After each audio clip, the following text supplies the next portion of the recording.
Vous écoutez Radio Panique. Salut, on revient de l'UGC. On vient de se faire une folie à deux, hein, ouais, une folie à deux. Et franchement, c'était vraiment la folie, ce film. Joker 2. On a passé un très très bon moment. À deux.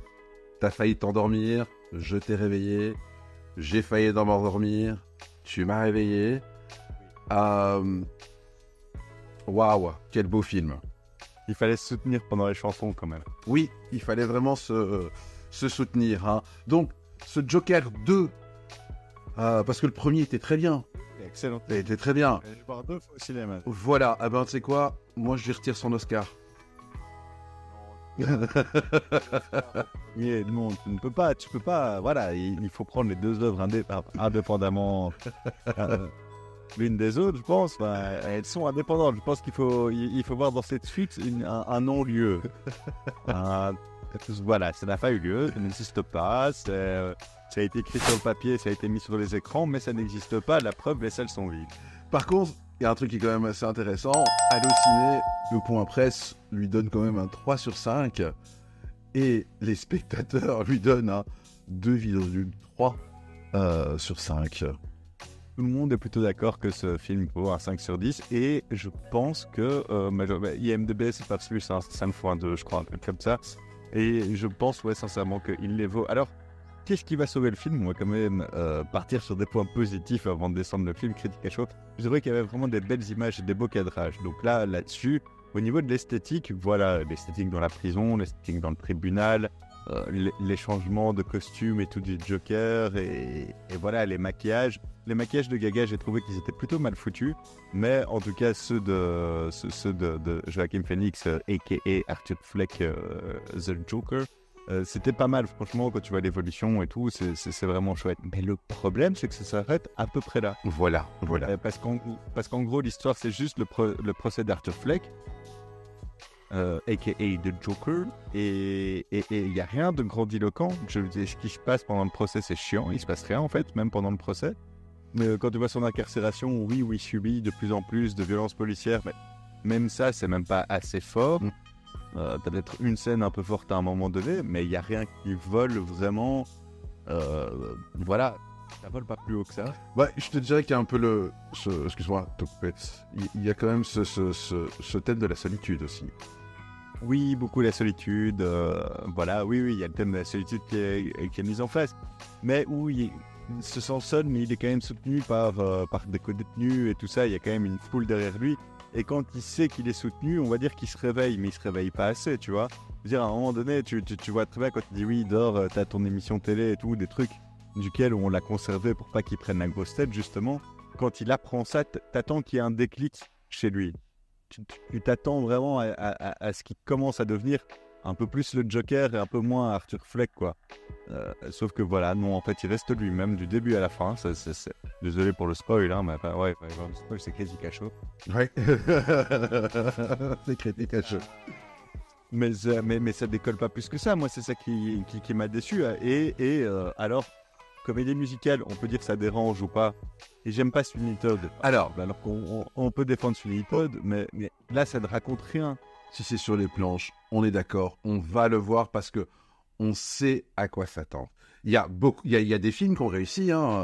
La La Land a réussi, Mamma Mia aussi, mais qui est encore plus vieux. Mais ça, je trouve que ça n'avait pas lieu d'être en fait. Mais en fait, ouais, ce que je voulais dire, c'est sur les planches de Broadway, ça aurait été gigantesque en fait. Ça aurait été une consécration même pour le comics de se retrouver sur les planches de Broadway. Et franchement, je pense qu'avec ce projet-là, il y avait moyen de faire quelque chose vraiment de l'ordre de la vraie comédie musicale sur des planches, de l'ordre du théâtral, quoi. Ici, ce qui est problématique, c'est que en fait, c'est une comédie musicale pour le cinéma. Et ça fonctionne rarement. Il y a La La Land qui est peut-être une exception ou des trucs comme ça. Mais quand tu dis oui, j'ai vu des comédies musicales en film qui ont fonctionné, comme peut-être Hair ou d'autres, ou Annie, ou j'en sais rien, tu vois. C'est souvent des comédies musicales qui ont existé avant sur les planches et qui ont été portées en film après, tu vois. Sweeney Todd, il me semble que Le Barbier Sweeney Todd, c'est d'abord une comédie musicale qui existe sur les planches avant de devenir un film interprété par Burton, tu vois. Et c'est pour ça que ça fonctionne. Ici, ça fonctionne pas parce qu'ils ont voulu faire d'un film une comédie musicale à la Broadway, quoi, tu vois. Et on prend pas. Non. On prend pas. On a envie de dormir. On prend jamais. Ouais, et les chansons n'expliquent rien, ne font pas avancer la narration. Je veux dire, franchement, c'est une pause cérébrale, les gens. J'irai avec lui à la montagne. C'est ça. Et nous allons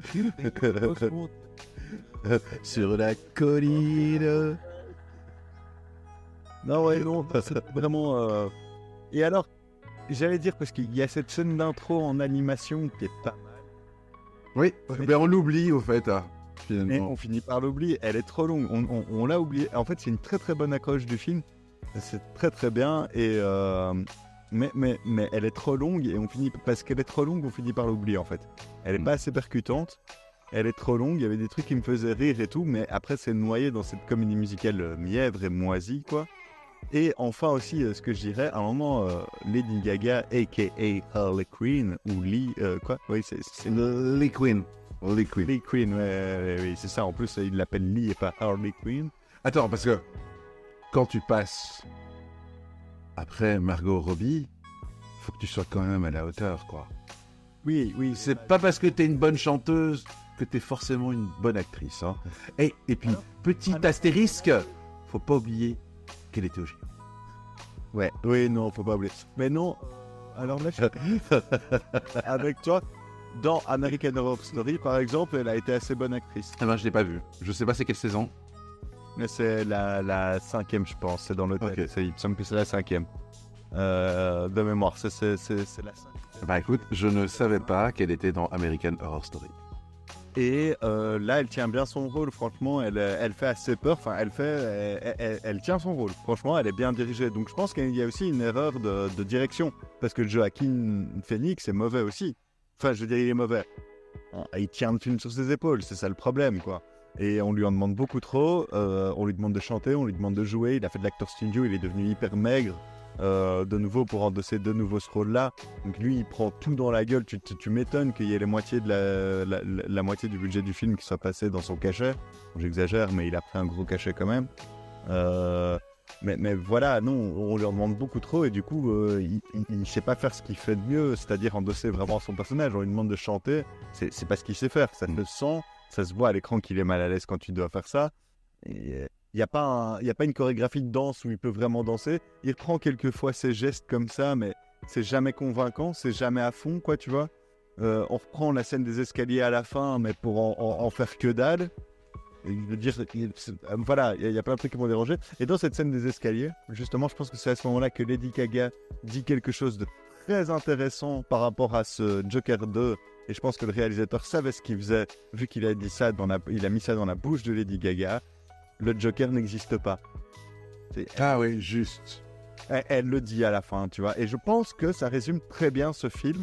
C'est-à-dire que le Joker 1 existe, mais ce Joker Folie à 2, ça n'existe pas. Voilà. Elle a conclu le film comme ça.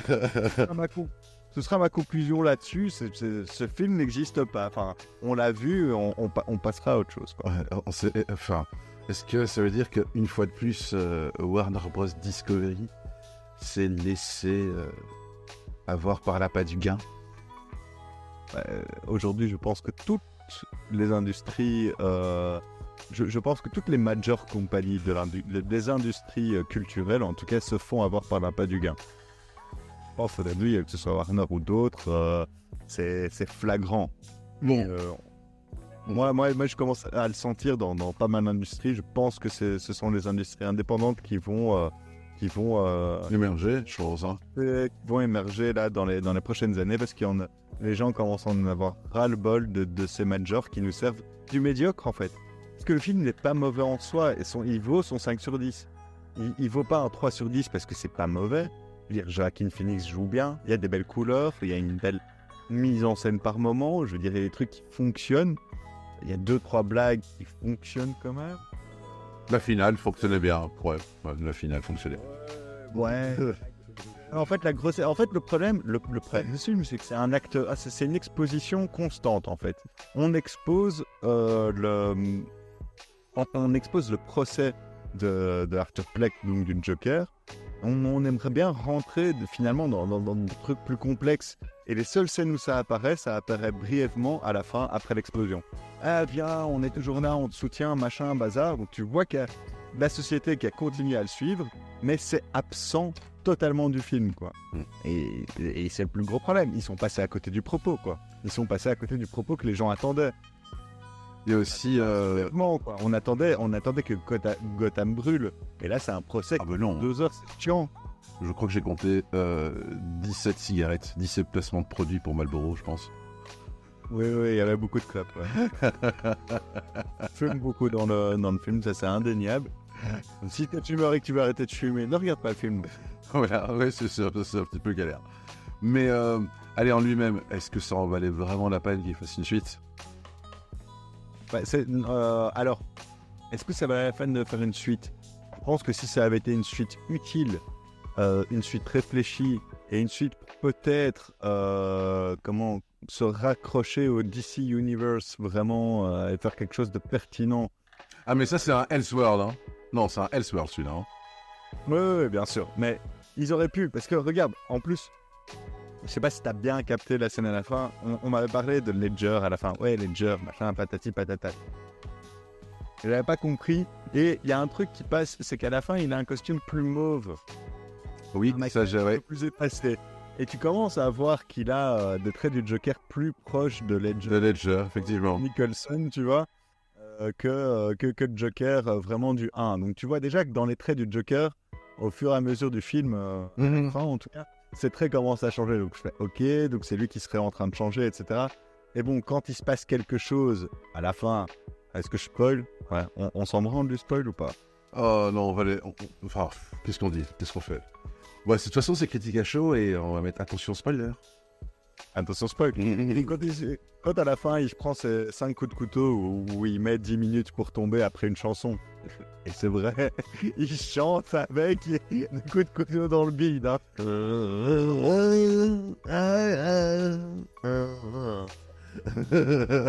Il n'invente même pas cette scène.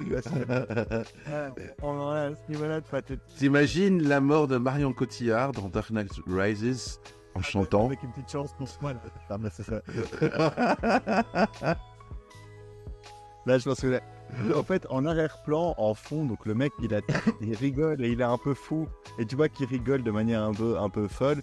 Et tu vois qu'en fait, le cutter qu'il a utilisé pour percer le Arthur, il fait un sourire de l'ange.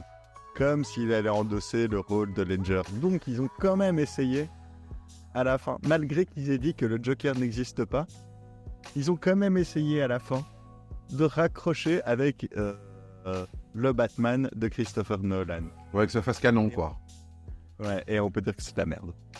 Ouais, je pense que... ouais, voilà, ça n'a servi strictement... ça n'a servi strictement à rien. Mais toi, sinon, ta note à toi ?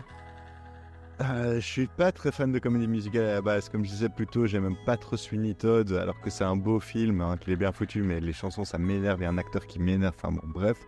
Je m'éloigne, je suis pas dans cette Joker. Sois précis, s'il te plaît, ta note.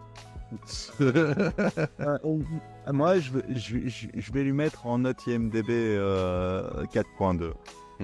Parce que des belles images et un bon acteur, ça fait pas un bon film. Enfin, tu vois, le scénario n'est pas là, les chansons ne servent à rien. Et je me suis vraiment fait chier alors que ça devait être un bon film, quoi. Mais par rapport au premier, la déception est tellement grande que c'est normal qu'il se fasse bâcher. Mais il peut pas être en dessous de Madame Web, parce que Madame Web, il n'y a même pas de belles images. Non, Madame Web est un chef-d'œuvre.